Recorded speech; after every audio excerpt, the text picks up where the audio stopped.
یک پیام ناشناس راز تلخ خیانت همسرش رو فاش کرد. وقتی فهمید نزدیکترین فرد زندگیش خیانتکار بود. به کانال سایه های خیانت خوش اومدید.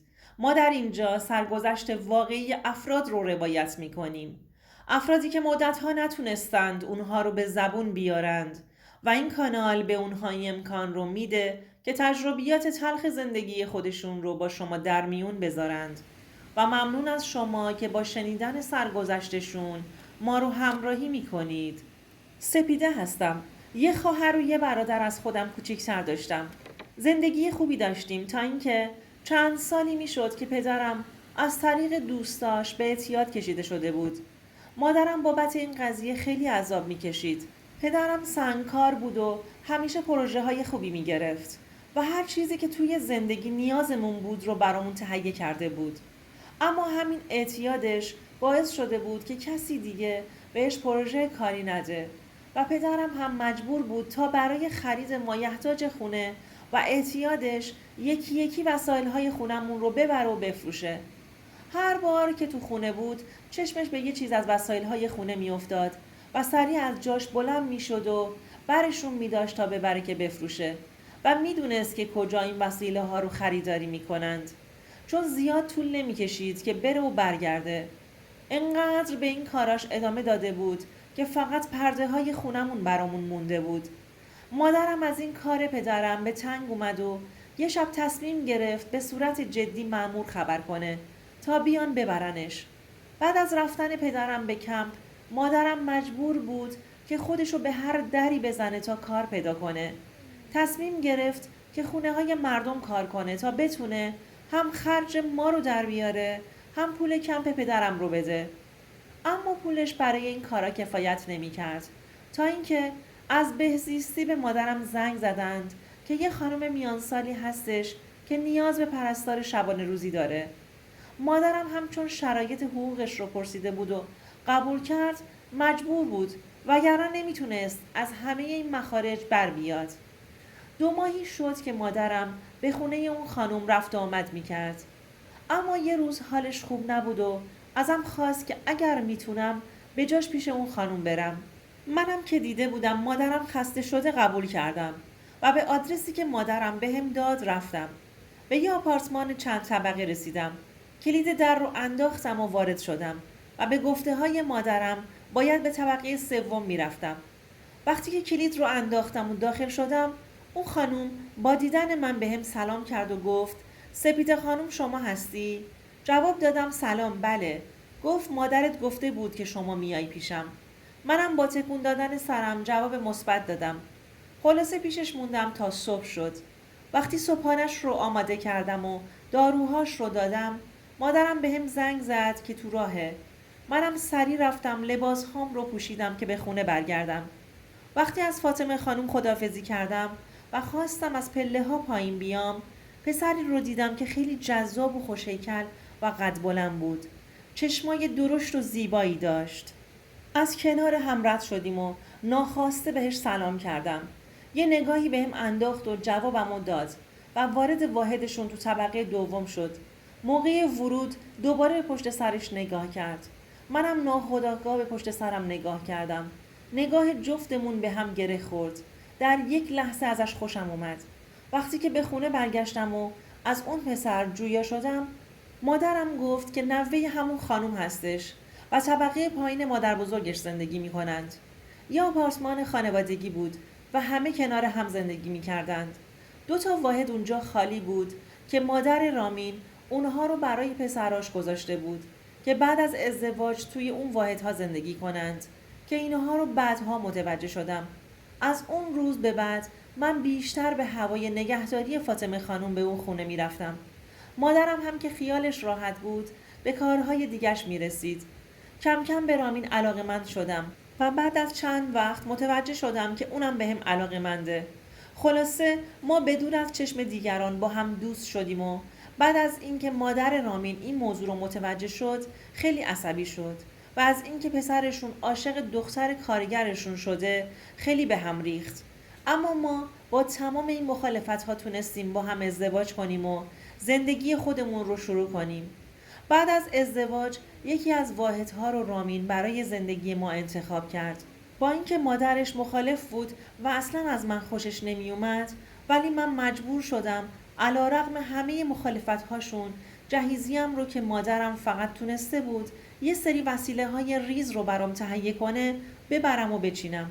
بیشتر وسایل هام رو رامین خودش خریده بود، چون از وضع مالی ما خبر داشت و همش رو با میل شخصیش گرفت. اما به مادرش میگفت که مادر من خریده. هر بار که این کارو میکرد من خجالت زده تر میشدم و بهش علاقه من تر. خلاصه کلی خونه رو از وسیله پر کردیم و با عشق زندگی مشترکمون رو شروع کردیم. خانواده رامین با من رفت و آمد نمی کردند. فقط مادر بزرگش دوستم داشت. اونم چون بیشتر اوقات ازش مراقبت کرده بودم. فقط اون بود که هوای منو داشت. چون دختر خودش هم براش مهم بود، فقط به هم میگفت که سعی کن با اخلاقشون خودتو سازگار کنی تا بتونی راحت‌تر به زندگیت ادامه بدی. حرفهاش آرومم میکرد. یه روز که هممون خونه مادر شوهرم دعوت بودیم و منم اونجا بودم، هر کدومشون به هر بهونه‌ای بهم تیکه مینداختند. ولی من زیاد بهشون گوش نمیکردم.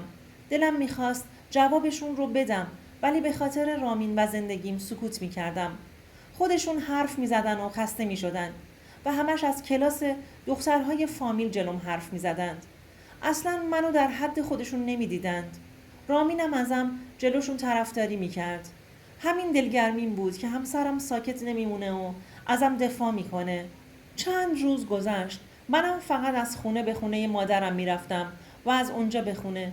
جای خاصی نداشتم. رامین یه برادر دیگه هم داشت که مجرد بود. ولی از همین الان تو واحد خودش تنها زندگی میکرد و میگفت درسته رامین مستقل شده و جدا زندگی میکنه. منم دلم میخواد تو مجردی جدا زندگی کنم. مادرش میخندید و میگفت اگر احساس میکنی اونجوری راحت‌تری، من حرفی ندارم. از اینکه کنار خودم هستید خیالم راحته. بعدها به همون خبر دادند که پدرم تو کمپ به دلیل ایست قلبی فوت کرده. مادرم هم خیلی آهسته و بی سر و صدا مراسم دفن و کفنش رو انجام داد. مادرم به خانواده همسرم گفته بود که از شوهرش جدا شده. به خاطر همین خانواده رامین از وضعیت پدرم خبر نداشتند. و چون پدرم خانواده ای هم نداشت، کسی از فوتش خبردار نشد. تو همون سکوت همه چی تموم شد. ما از مرگش ناراحت شدیم، ولی چون اون بلاها رو سرمون آورده بود، این ناراحتی ما رو اذیت نمی کرد. چند وقت گذشت. رامین تصمیم گرفت که شرکت مستقلی از شرکت پدرش تأسیس کنه. با پسرخالش و برادرش شراکتی این کارو کردند.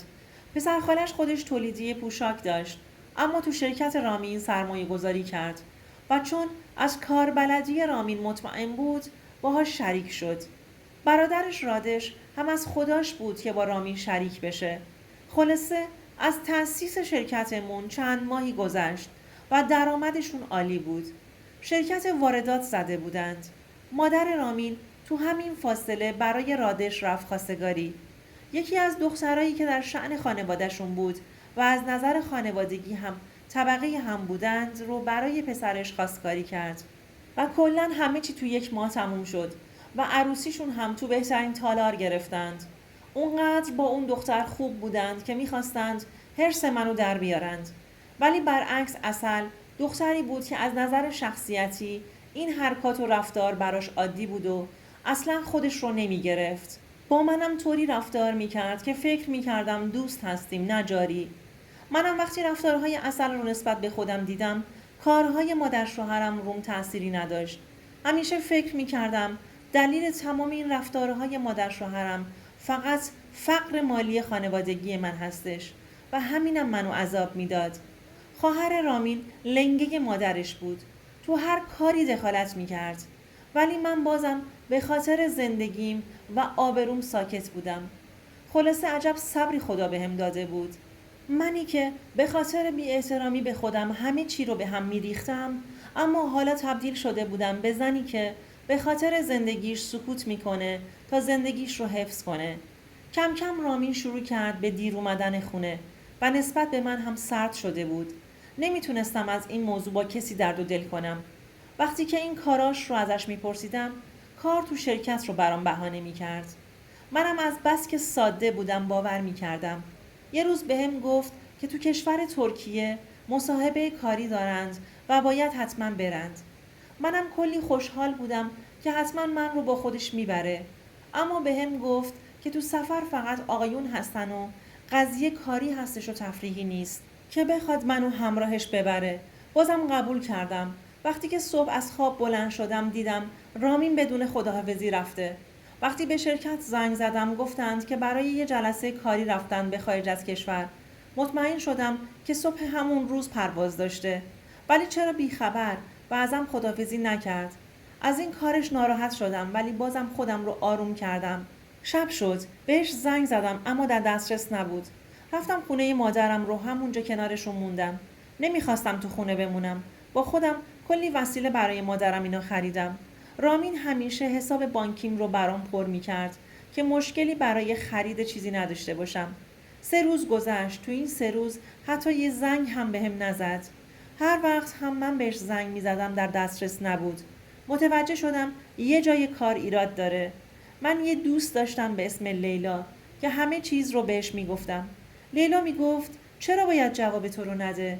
یعنی تو کل 24 ساعت زمان برای غذا خوردن نداره یا حتی تایم استراحت؟ این حرف لیلا منو بیشتر برد تو فکر تا اینکه 3 روز تموم شد و رامین هم برگشت خونه. کلی برام وسیله و کادو خریده بود.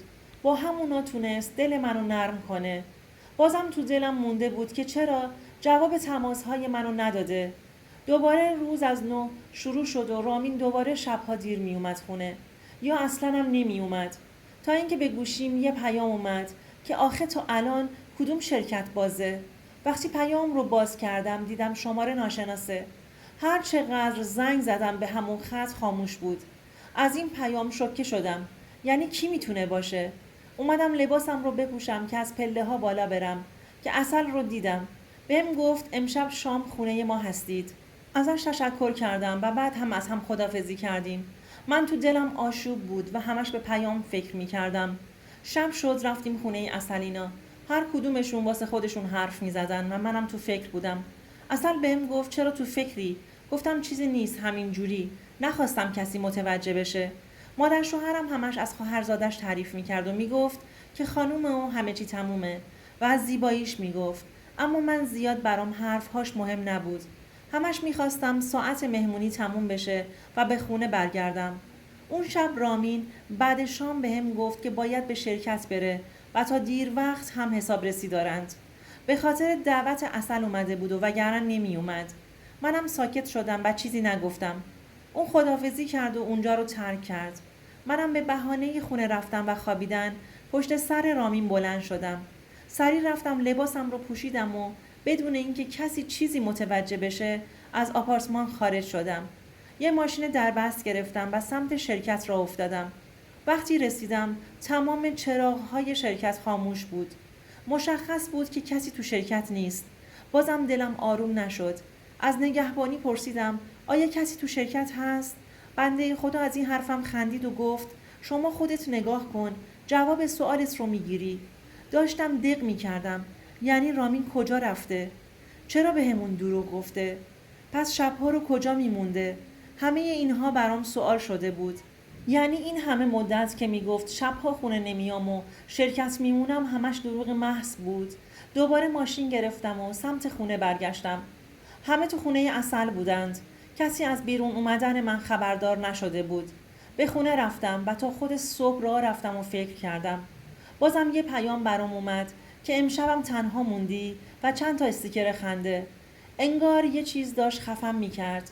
این کی بود که منو میشناخت و شمارمو داشت و از کارهای رامین هم خبر داشت.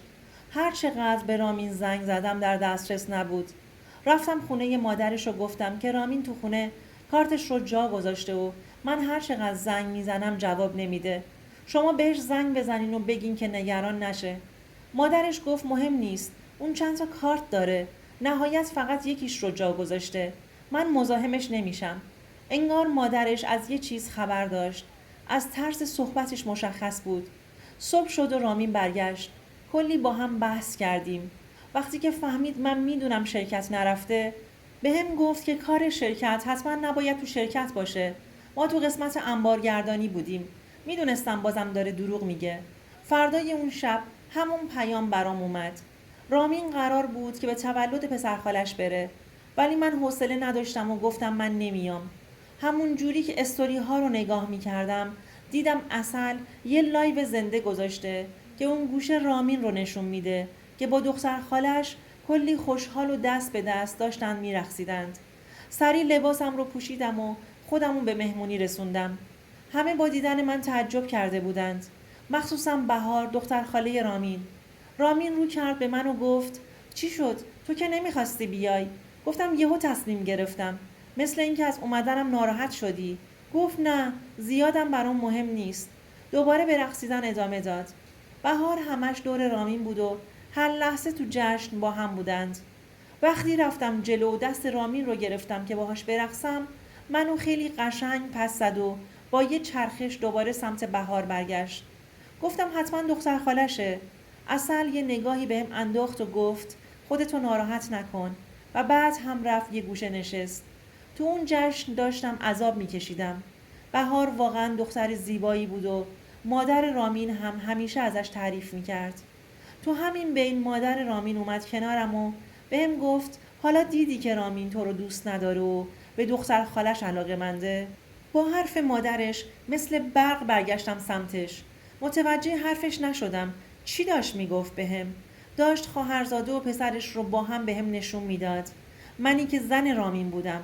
فکر کردم میخواد حرص منو در بیاره، اما داشت راستش رو میگفت. موقع برگشت رامین منو رسوند خونه و به هوای این که باید برگرده به اونجا و تو جمع کردن وسایل ها کمکشون باشه، منو گذاشت خونه و رفت. سریع به دوستم زنگ زدم. اون ماشین داشت، اومد دنبالم و دوباره برگشتیم جلوی خونه خالش. همونجا پشت در وایستادم تا اینکه همه از خونه در اومدند. رامین و بهار هم با هم از اون خونه اومدند بیرون و سمت ماشین رامین رفتند و بعدش هم رامین ماشین رو روشن کرد و حرکت کردند. ما هم پشت سرشون حرکت کردیم.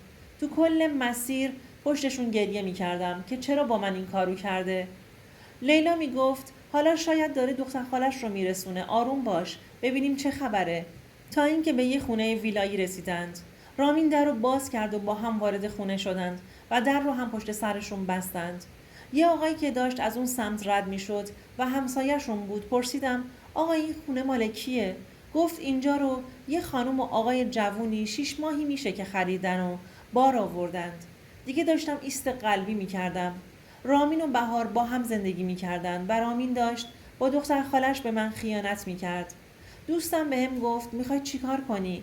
اگر مطمئنی که با هم هستند، من داییم مأموره. میخوای زنگ بزنم بیاد تا اینجوری بتونیم حداقل حرفت رو ثابت کنی. نمیتونستم تصمیم بگیرم. میخواستم برم در رو بزنم و هرچی تو دهنم بود بهشون بگم. چرا با من این کارو کرده بودند؟ از بس گریه کرده بودم چشمام تار شده بود. به شدت حالت تهوع داشتم.